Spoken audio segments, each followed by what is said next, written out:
Y regresamos a esa particular sala de cine que tenemos en Esto no es lo que esperaba, con la segunda proyección de la temporada. Nos vamos con una de las grandes películas. No sabía ya cómo definirla de entrada. Pero bueno, antes de decir el título y de meternos de lleno en su análisis, voy a presentar, por supuesto, a mi compañero y amigo, periodista, cinéfilo, por supuesto, Cristian López. Cristian, muy buenas noches. Muy buena, Rafa, ¿qué tal? Una semana más. Me iba a trabar a la hora de hablar de esta obra maestra, obra cumbre del cine de deporte, una de las obras cumbre del cine de deporte, y quizá la película más importante, o así lo entienden los expertos, nosotros no lo somos tanto, de su director, al que teníamos un poquito ahí de lado y teníamos que incluir en el programa. En fin, voy a decir ya el título. Toro Salvaje. Sí, la verdad que obra cumbre dentro de la filmografía de un director como Martin Scorsese, que bueno, eh, son palabras mayores decir obra cumbre dentro de la filmografía de este hombre, porque yo no sabría, yo no, o por lo menos no me mojaría en decir si es la mejor o no es la mejor, sin duda alguna. Una de las más recordadas, posiblemente, para cualquier cinéfilo muy entendido que le diga un top 5 o incluso un top 3 de la historia de Scorsese, te pondría seguro Toro Salvaje, ¿no? Pero es complicado, ¿no? Al final, un director que tiene tanto cine, ¿no? Y tan buen De cine, entrada, Cristian, complicado. cuando hablamos de Martin Scorsese me dijiste Toro Salvaje, me diste la opción de Toro Salvaje, ¿por qué esta opción y no otra? Es curioso, ¿no? Porque tu respuesta fue que te esperaba esa película, pero o por lo menos yo la encuentro eh, a día de hoy infravalorada la película. No infravalorada en el sentido en el imaginario de la gente que al final es una película de los 80, pues la gente que o que creció en esos años o que la vio ya siendo adulto en esos años, la valora como la película que es, ¿no? Una película de culto totalmente y una de las mejores películas de la historia, pero yo creo que está un poco denostada entre la carrera en la carrera de Martin Scorsese, que al final se le recuerda mucho más por el cine de gángster, ¿no? Que incluso, aunque a una especie de gángster también, ¿no? Ese Taxi Driver se recuerda muchísimo más por ese tipo de películas, quizás que por esta Toro Salvaje. Por lo menos es la impresión que a mí me da, ¿no? A cualquier persona eh, que le guste el cine, o bueno, mejor dicho, no pongamos un cinéfilo, sino cualquier persona que le pregunte es menor incluso de 25 años por películas de que más o menos que no sea un analfabeto andante y que le preguntes por películas de Scorsese, no creo que sea de las primeras que te Que te diga. Por eso diga. digo, yo creo que incluso eso, otras películas como Taxi Driver, em, está mucho mejor recordada o más recordada, ¿no? que Toro Salvaje.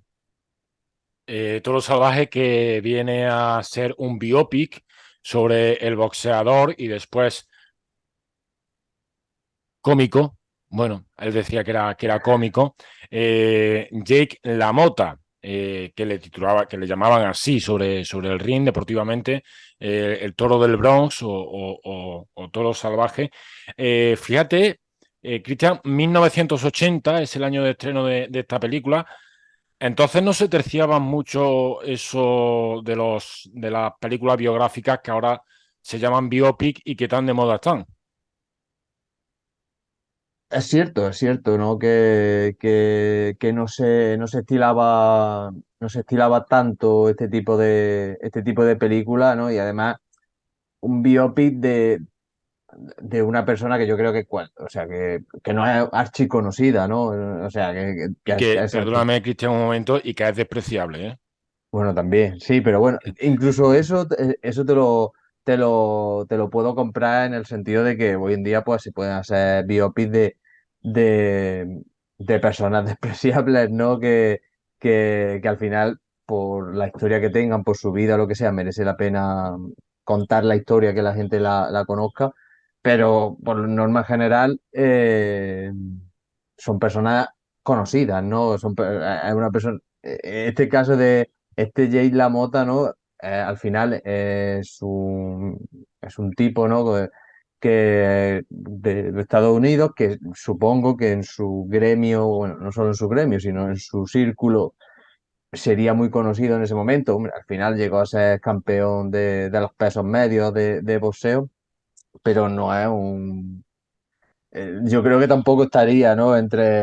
Dime los mejores los boxeadores más conocidos de la historia de esta disciplina. Y tampoco a nadie se le ocurriría decir Jay LaMotta, ¿no? Por eso me sorprende el hecho de que si hiciera un biopic sobre él, al final está basado en un libro, ¿no? En su biografía escrita, que lo cierto es que costó mucho que saliera, ¿no? De hecho, Scorsese no quería hacer esta película de primera, no quería meterse en esta historia, pero al final por diversos problemas de salud que él mismo sufrió, es un poco lo que le hizo al final sentirse identificado con este Jake LaMotta y que cogiera, afortunadamente no para todos nosotros, que cogiera el proyecto. Fue Robert De Niro el que le presentó ese libro, esa biografía, y el que le insistió a Martin Scorsese en que hiciera la película. Por final lo consiguió Robert De Niro, que por cierto ganó su único premio Oscar a mejor actor, porque antes lo había ganado, pero a mejor actor de reparto por El Padrino 2. Un Robert De Niro, por cierto, Cristian, que es que es muy difícil hablar de estos dos tipos. Robert De Niro hace un papelón y cuando se te presenta con esos casi 30 kilos de más, o sea, un tipo que es capaz de coger 30 kilos para meterse en el papel del personaje que va a interpretar. Sí, bueno, de hecho, Scorsese temió por la salud De Niro en el momento ese de aumentar esos 30 kilos, que la verdad que es un cambio físico brutal lo que vemos en la película. Ya lo haría años después en Los Intocables de Leon, donde también a Brian De Palma se le presentó Robert De Niro con un montonazo de kilos más para, para interpretar a ese Al Capone, ¿no? Que ya vemos que es una cosa que en la historia De Niro pues se ha repetido, ¿no? Y que en este caso pues la verdad que es bastante, bastante llamativo el cambio físico que tiene, sobre todo teniendo en cuenta cómo empieza la película, que la película empieza por el final y ya en los primeros 5 minutos vemos ese cambio físico en cuanto vuelve al pasado, por así decirlo, o al presente, mejor.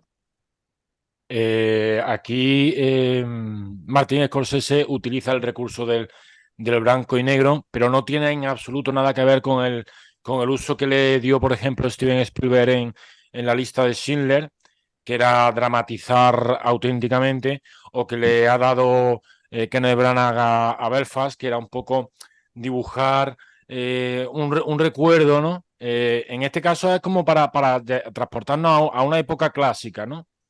Sí, al final el blanco y negro, ¿no? Adquiere un sentir más poético dentro de la historia, que no sea solo una historia de boxeo, simplemente al final es más que de boxeo, de deporte, la película es una historia sobre la derrota, una historia de perdedores. Al final yo creo que es lo que intenta transmitir y eso lo consigue muy bien con el blanco y negro. No sé si había también algo de intención por el tema de la sangre o algo, porque al final la película en los momentos sobre todo de combate es bastante escabrosa en ese sentido, incluso exageradamente escabrosa. Casi, Así que no sé. tiene tintes de Tarantino cuando Tarantino estaba todavía gateando. Sí, sí, o sea, por eso digo que sorprende mucho, ¿no? Que en ese transcurso poético que tiene la película, esa huida hacia los infiernos de este personaje de este Jay LaMotta, aparezca ese tipo de situaciones que, bueno, también la engrandecen a la película, ¿no? Y también es recordado por eso, ¿no? Por el hecho de estar en blanco y negro y determinadas películas, ¿no? Que en momentos que no deberían estar, en momentos de la historia que no deberían estar en blanco y negro, los directores, por unas causas u otras, apuestan por ese detalle que al final hay veces que en el momento es insignificante, ¿no? Me viene a la mente ahora mismo el caso de Psicosis, ¿no? El momento fue una decisión pura y dura por la censura, porque no le censurara el tema de la sangre y al final queda como mítico, ¿no? Y queda como un recurso ya histórico dentro de la película, como una rara avis en su época, y pues lo mismo de Toro Salvaje y bueno, las que han venido a la lista de Schindler o las que vendrían a continuación, ¿no? A mí tengo que decir que se me hace una película difícil de ver. Es una de las películas con menos metraje, dura 2 horas y algunos No. minutos, pero es de una de las películas con menos metraje, esta broma siempre la hacemos, de Martin Scorsese, porque al fin y al cabo Martin Scorsese hace películas con unos metrajes inmensos, pero no es por eso, sino por la crudeza con la que se representa, sobre todo, más allá de los vicios y demás, como un machista, pero con un machismo recalcitrante, además, a Jake LaMotta, ¿no? El papel que interpreta Robert De Niro, resulta repulsivo, ¿no? Sí, sí, totalmente. Prácticamente desde el principio de la película ya no te sientes en ningún momento identificado con ese personaje. O sea, es el protagonista, pero al final no lo engrandece en ningún momento. Por eso digo que incluso la victoria o el camino al éxito que tiene, al final es a base de derrotas morales, derrotas humanas, ¿no? Hay frases muy duras, ¿no? Entre las conversaciones que tiene con Joe Pesci, con su hermano, el que interpreta el papel de su hermano, dirigiéndose a su exmujer, luego ya al final de la película a la nueva mujer que tiene dentro de la trama, diciéndole, o sea, abiertamente diciéndole que la golpea hasta matarla, que para librarse de ella la mate. O sea, la verdad que es bastante duro en ese sentido verla con los ojos de hoy. Eh, y se hace complicado y sobre todo, bueno, como bien dices, al personaje pues lo vuelve un completo cañán y un completo, pues sí, un salvaje, ¿no? Al final hace honor al título. Toro Salvaje que para mí no está entre las favoritas de Martin Scorsese, lo que pasa es que, claro, cuando a mí me tienen que dar a elegir una película de Martin Scorsese es que me es muy difícil. Me voy muy fácilmente a uno de los nuestros o Casino porque me encanta. Pienso fácilmente en La Última Tentación de Cristo, que me parece una maravilla. Puedo pensar incluso en Malas Calles, con un Robert De Niro jovencísimo y donde el protagonismo para mí es Harvey Keitel. Puedo pensar en Gangs of New York, que es un poquito más simplona, pero me encanta. El Lobo de Wall Street. Es que O del miedo. es muy difícil, Cristian. Estamos ante uno de los mejores directores de la historia. Sí, sin duda, sin duda. Seguramente sea el mejor. Creo que lo hemos dicho alguna vez, ¿no? Si hay o por lo menos dos grandísimos directores en la historia del cine, o que posiblemente merezcan. mm, es muy complicado, ¿no? Decirlo, pero dos de los más grandes que hay, uno posiblemente sea Spielberg y otro sea Scorsese. Spielberg es el maestro del contar cosas y del ritmo, ¿no? De la película, de esos planos largos donde se cuentan muchísimas cosas sin corte, y al tiempo que Martin Scorsese es el maestro del corte. Yo creo que una de sus grandes facetas, cómo encadena plano con otro plano, ¿no? Y dónde corta el plano y dónde empieza el siguiente plano es una de las cosas que lo hacen grande y por eso digo que quizás sea el mejor director en ese sentido. Y respecto a lo que decía de Toro Salvaje, por eso digo que está un poco infravalorada. Es verdad que a día de hoy verla, que nadie se espere Rocky, ¿sabes? Que nadie se espere Creed, No tiene que nada que ver, efectivamente. una historia de boxeo, que nadie se espere ese. Hay una historia de derrota, ¿no? Hay una historia de unos seres despreciables donde el boxeo es el contexto simplemente. Por eso digo que es muy complicado incluso la película catalogarla dentro del deporte, de realmente es una película deportiva o no una película deportiva, porque yo creo que es simple, es mero contexto, ¿no? El boxeo en este caso. Es que es tantísimo lo de Martin Scorsese. Hablaba, siempre repite eso de que para ti es el mejor montando, con los Mm. cortes. Precisamente Toro Salvaje tuvo 8 nominaciones al Oscar en 1981 y solo obtuvo 2. Una fue, que ya lo hemos dicho, a Robert De Niro, mejor actor, y la otra fue precisamente al mejor montaje. Cristian, la mejor escena para ti o tu escena favorita. Es muy complicado, ¿no? De quedarse con, siempre lo decimos, ¿no? Ya parece, ya suena insignificante decir de cada película. Es muy complicado quedarse con algo, ¿no? Pero es verdad que lo venía pensando con esta película porque es verdad que no hay un momento de excesiva brillantez que ensombrezca el resto de la historia. No, por lo menos yo no lo aprecio así.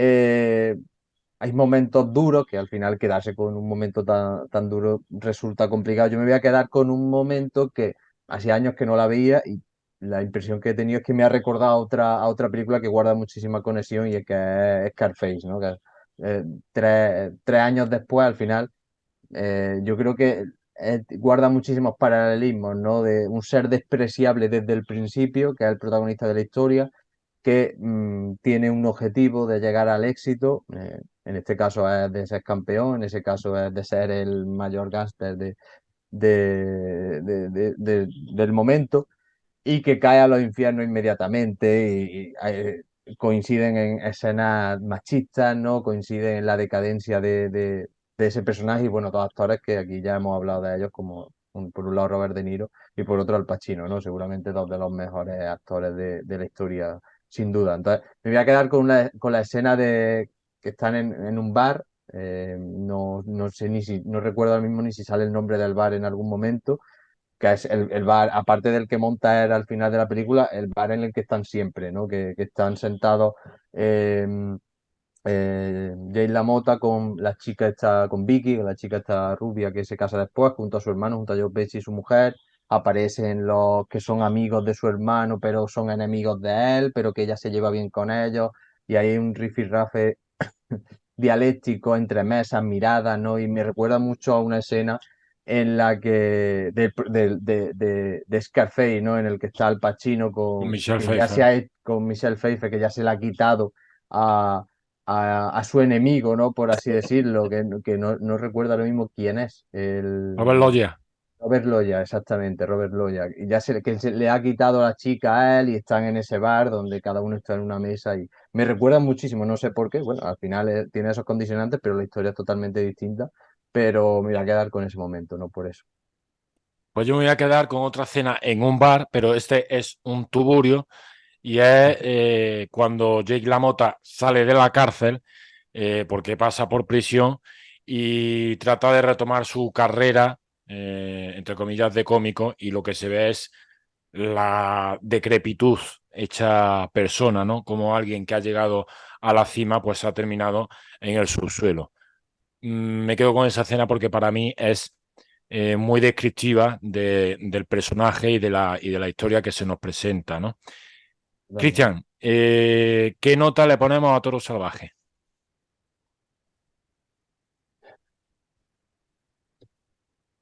Creo que le voy a poner un 8. Un 8, 8. 8. Pues yo le voy a dar un 8,5, ¿vale? Voy a dar un 8,5, simplemente por cuestiones que se me hacen que se me hace complicado ver la película, ¿no? En determinados momentos con ese machismo Hace complicada, ¿no? recalcitrante.